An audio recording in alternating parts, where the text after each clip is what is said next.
In this tutorial, we will learn about working with CSV files in Python.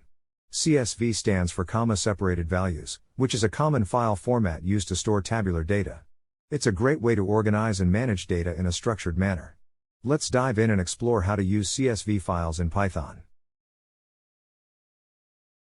To work with CSV files in Python, we first need to import the CSV module. This module provides functionality to read from and write to CSV files.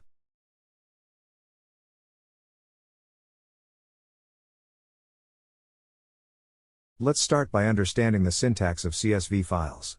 CSV files are essentially plain text files with data separated by commas.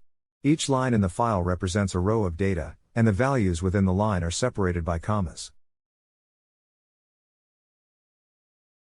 Now that we know the syntax, let's understand why we would use CSV files. CSV files are widely used for data storage and exchange because they are simple and easy to work with. They can be opened in various applications like spreadsheets or databases. Now, let's see how we can read data from a CSV file using Python. We'll start by opening the file using the open function and specifying the file mode as R for reading.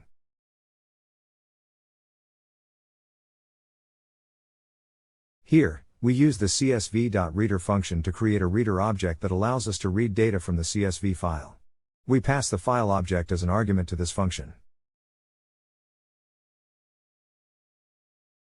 We can iterate over the reader object to access each row of data in the CSV file. In this example, we simply print each row. As you can see, we successfully read the data from the CSV file and printed it on the console. Now, let's explore how we can write data to a CSV file using Python. We'll open the file in write mode by specifying W as the file mode.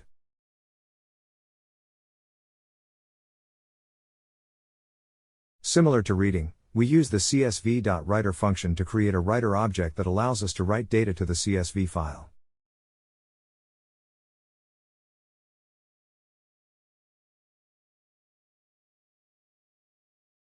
We can use the writeRow method to write a single row of data to the CSV file.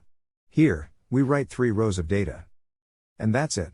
We have successfully written data to the CSV file.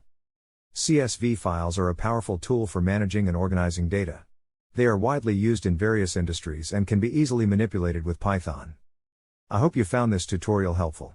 If you have any questions, feel free to ask in the comments. Happy coding!